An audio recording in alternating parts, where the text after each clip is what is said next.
Joining me now from Tel Aviv is retired four-star General Jack Keane, Fox News senior strategic analyst and chairman of the Institute for the Study of War. General, always good to have you with us today. Let's put this map up, everybody, so we can take a look at the area of these Russian fighter jets and where they entered Estonian airspace. And General, also just this afternoon, the Polish border guard reporting that a pair of Russian fighter jets are performing low passes over Poland's Baltic oil platform in the Baltic Sea. We know Swedish jets also entered that region to ward off Russian jets this week as well. So I'll ask you the same question I asked President Trump. What is Putin doing? Yeah, well, it's a great question. There's a couple of things happening here. Well, first of all, these are all Eastern European countries, and every single one of them has punched over its weight in terms of assistance they're providing to Ukraine. Why? They're motivated significantly because they know they could be next, and they lived under communist rule for 45 years. They got the picture. They know what's happening here. So that's one thing. The second thing that's really going on, they're testing their responses. But the major strategic objective that Putin has here with this harassment is he really wants them to look inward. In other words, NATO take a look at itself and say, look, we got to do more to protect ourselves here. And we can't just be providing all the support for Ukraine. We got to make certain that we have our own support here, that we pull back some of the things that we're given. That's the real purpose behind this, is to undermine NATO and the European support for Ukraine and have them question that support in view of the rise in tensions that he's presenting to them. Is Putin going to do anything in the near term in terms of crossing that border and getting into a war with NATO? I doubt that seriously. But this is his strategic purpose.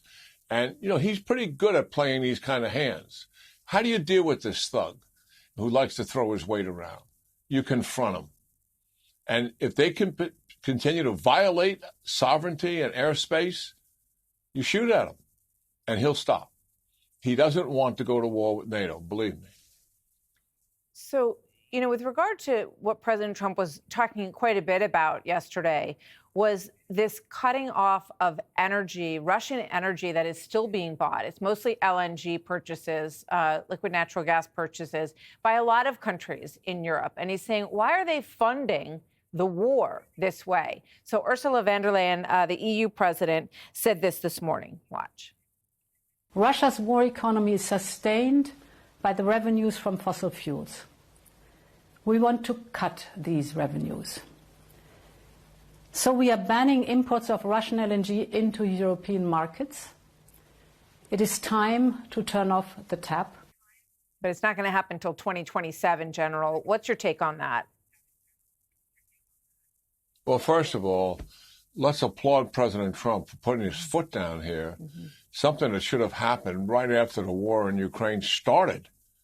And look where we are now. And finally, somebody's putting the Europeans tried to have it both ways. We're going to help Ukraine, but at the same time, we need Russian energy sources, and we don't want to hurt our own economy. And I think that was a strategic mistake from the outset. This is being corrected. It's going to take a little longer to get all the teeth into this that it really should have. But this is a good start, Martha. And give credit here where credit is due to President Trump for lowering the hammer on them. Yeah, so I mean, he was, more to follow for sure. England doesn't do this, but I think it was a very strong message yesterday during that press conference. I just have to go, but I want to ask you really quickly because you're in Tel Aviv. I know you spoke with Netanyahu. What can you tell us about this push into Gaza City before we go? And we'll talk more about it next time, General. Yeah, certainly. It's got to be done. Hamas, we've got to take them out of control of Gaza. There's no other way to do this. And hopefully Hamas, once they realizes that Netanyahu is dead serious, that they'll release the hostages and cut some kind of a deal. If Hamas goes, Netanyahu has already said he's willing to pull his IDF forces to the border. He doesn't want to sit on top of the Gazan people.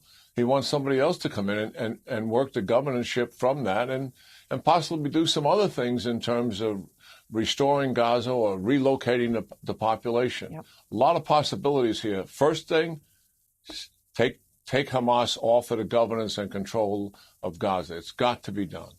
General Keane, thank you very much. Always good to see you, sir. Hey, Sean Hannity here. Hey, click here to subscribe to Fox News YouTube page and catch our hottest interviews and most compelling analysis. You will not get it anywhere else.